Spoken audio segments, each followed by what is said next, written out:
یہاں مفسرین نے ایک بات لکھی ہے اس آیت کے تحت کہ فرمایا جو زمین پہ چلنے والا ہے اس کا رزق اللہ کے ذمے. فرماتے ہیں کہ یہ اللہ نے ہماری عقل کے مطابق ہم سے بات کی ہے، ورنہ آسمانوں میں جتنی مخلوق ہے رزق اس کا بھی اللہ کے ذمے ہی ہے. یہاں جو فی الارض کے لفظ ہے زمین پہ، وہ ہمیں سمجھانے کے لیے کہ تم نے تو صرف یہ دنیا دیکھی ہے نا، تو جس کو تم نے دیکھا ہے وہ سب کھاتے اللہ کا دیا ہوا ہی ہے. تو جو ہم نے دیکھا تھا رب کریم نے اس کے مطابق ہمیں سمجھا دیا. فرمایا کچھ تو تم نے دیکھے نہیں، چلو ان کی تم سے بات نہیں کرتے، پر جو تم نے دیکھے ہیں ان سب کا رزق کس کے ذمے ہے؟ اللہ کے. میرے محبوب کریم علیہ الصلوۃ والسلام نے فرمایا اللہ پہ بھروسہ رکھ کے سویرے نکل جانا رزق کی تلاش میں. کس پہ بھروسہ رکھنا ہے؟ نکلنا تمہارے ذمے ہے. یہ نہ کہنا کہ گھر بیٹھوں گا تو یہیں آئے گا. نکلنا تمہاری ذمہ داری ہے، جتنی ذمہ داری ہے وہ پوری کرنا. اللہ پہ بھروسہ کر کے نکل جانا تمہاری ذمہ داری ہے. رب کا ذمہ ہے تمہیں رزق دینا، وہ ضرور تمہیں رزق پہنچائے گا. یا رسول اللہ صلی اللہ علیہ وسلم کس طرح پہنچے گا؟ تو ذرا حضور کے لفظوں کا حسن بھی دیکھیے. نبی پاک صلی اللہ علیہ وسلم نے فرمایا جس طرح موت تمہیں ڈھونڈ لیتی ہے نا کہ تم کہاں موجود ہو، جب وقت آتا ہے تو انسان پاکستان میں ہو تب بھی آ جاتا ہے، جدہ میں ہو تب بھی آ جاتا ہے، مکہ میں ہو یا مدینہ طیبہ میں وقت پھر بھی آ جاتا ہے. فرمایا جس طرح موت تم جہاں بھی ہو تم تک پہنچ جاتی ہے نا، اس طرح تمہارا رزق بھی تم جہاں موجود ہوتے ہو اللہ وہاں پہنچا دیتا ہے. تو یا رسول اللہ صلی اللہ علیہ وسلم کس انداز میں؟ تو فرمایا نکل جانا تمہاری ذمہ داری ہے. فرمایا سویرے پرندے بھی نکل جاتے ہیں اور شام کو جب لوٹتے ہیں تو اللہ انہیں پیٹ بھر کے روزی عطا فرماتا ہے. حالانکہ ان کو نہیں پتا ہوتا ہمارا کارخانہ کہاں ہے، ہم نے کہاں جا کے مزدوری کرنی ہے. ان کو نہیں پتا ہوتا کہ ہمارا دفتر کہاں ہے، ہم نے کس آفس میں بیٹھنا ہے. ان کو نہیں پتا ہوتا کہ ہم نے کہاں جا کے مال خریدنا ہے اور کہاں سے ہم نے پھر اس کو دوبارہ بیچنا ہے. انہیں خبر نہیں ہوتی. اللہ پہ بھروسہ کر کے نکل جاتے ہیں. نکلنا تو تیرے ذمے ہے کہ نہیں؟ فرمایا وہ تو ڈیوٹی کر، شام کو اللہ جو رب پرندوں کو روزی دیتا ہے وہ تجھے بھی عطا فرمائے گا.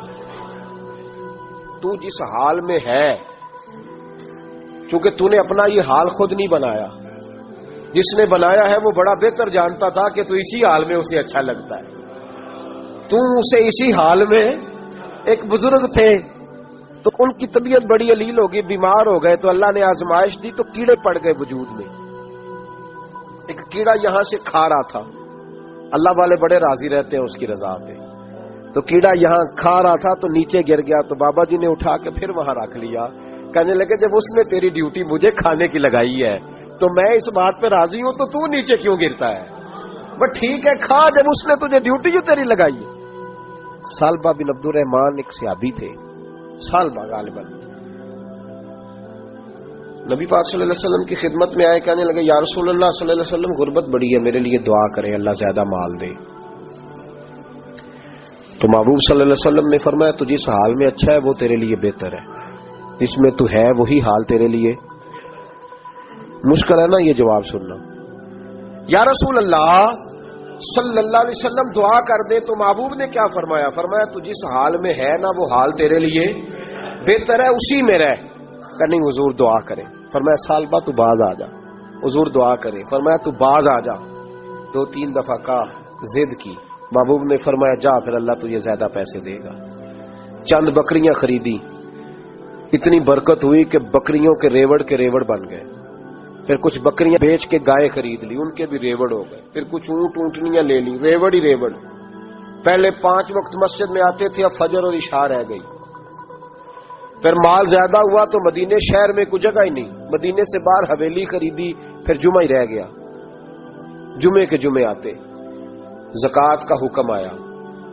میرے نبی کریم علیہ السلام نے حضرت ابو ہریرہ کو بھیجا. فرمایا جا اسے کہہ تیری زکوٰۃ بنتی ہے 2.5%. تو سالبہ کے پاس حضور نے پیغام بھیجا. پہلے تو کہا تیرے لیے بہتر نہیں مال، جب اصرار کیا تو بڑی برکت ہو گئی، بڑا آیا تو فرمایا زکوٰۃ دے.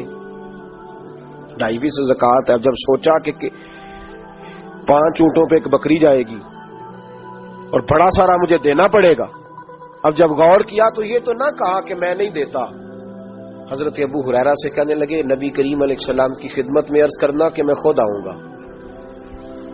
حضرت ابو ہریرہ نے آ کے عرض کی یا رسول اللہ صلی اللہ تعالی علیہ وسلم، حضور وہ کہتے تھے میں خود آؤں گا، تو کہتے ہیں محبوب نے ٹھنڈی سانس لی، فرمایا اسے کہا تھا کہ تیرے لیے مال بہتر نہیں، اب ہلاک ہو گیا، ہائے افسوس ہلاک ہو گیا۔ ان کو بھی تھوڑی دیر کے بعد احساس ہوا کہ یہ میں نے کیا کیا، نبی پاک کو ہی کہہ دیا نہیں ہے، حضور کو کہہ دیا بعد میں آؤں گا۔ اب دوڑے آئے، عرض کی حضور میں سارا کچھ لے کے آیا ہوں، قبول کر لیں۔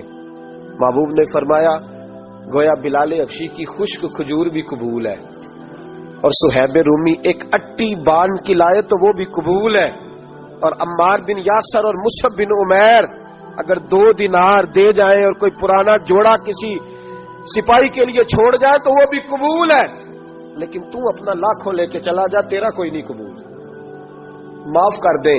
فرمایا جا معاف کیا، پر پیسے لے کے نہ آنا۔ اگلے سال پھر آئے، بندے ہوئے ہاتھ ہے، محبوبہ میں دولت کا کیا کروں گا، آگ لگانی ہے، قبول کر لے۔ فرمایا تو لے جا، تیرا نہیں قبول، گرا جو ان کی نگاہ سے وہ سنبھل نہیں سکتا۔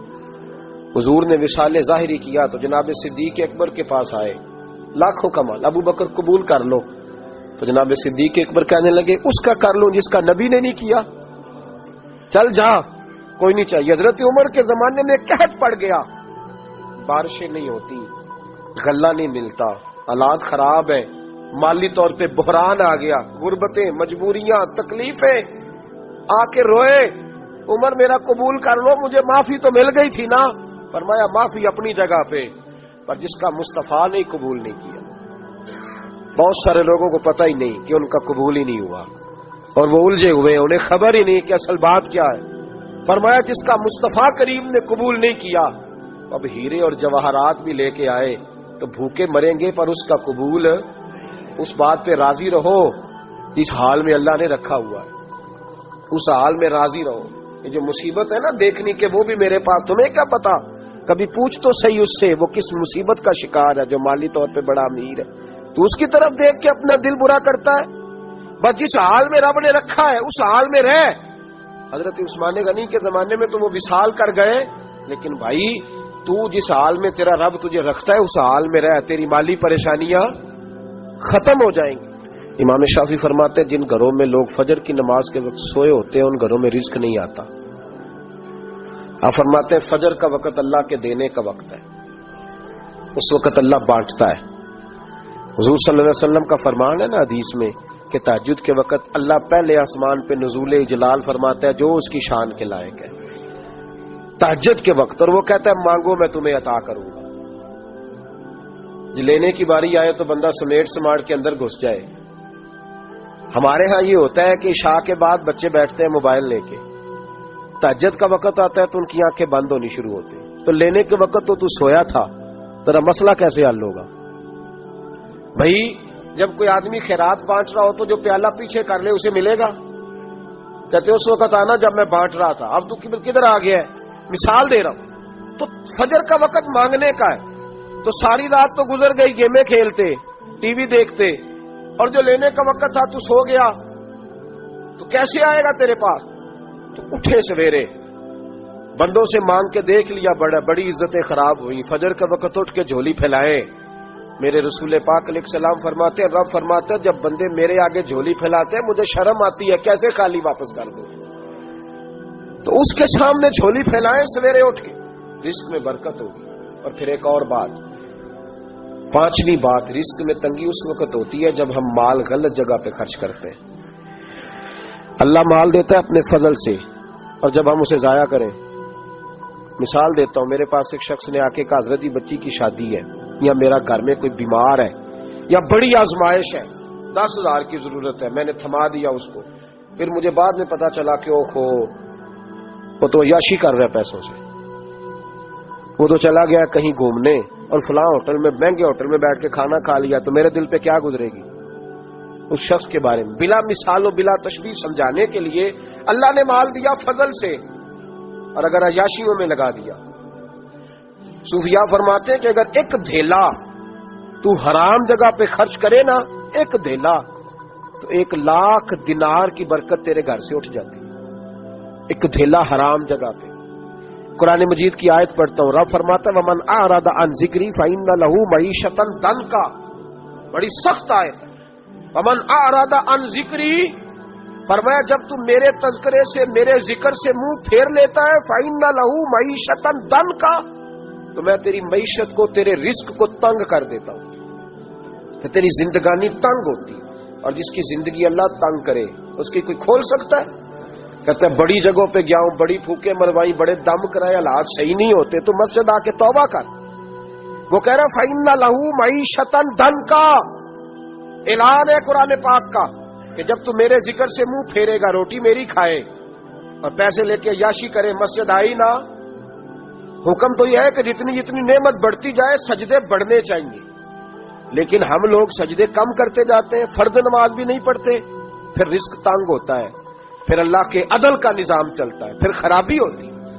اس لیے یاد رکھیں قرآن مجید نے حکم دے دیا کہ اگر چاہتے ہو کہ رزق میں برکت ہو تو پھر رزق دینے والے کے آگے جھک جاؤ، پھر رزق دینے والے کے آگے جھکو۔ تو مالی پریشانی کا بہت بڑا سبب یہ ہے کہ ہم مسجد کی طرف نہیں آتے، دین کی طرف نہیں آتے، پیسہ ناجائز جگہ پہ خرچ ہوتا ہے۔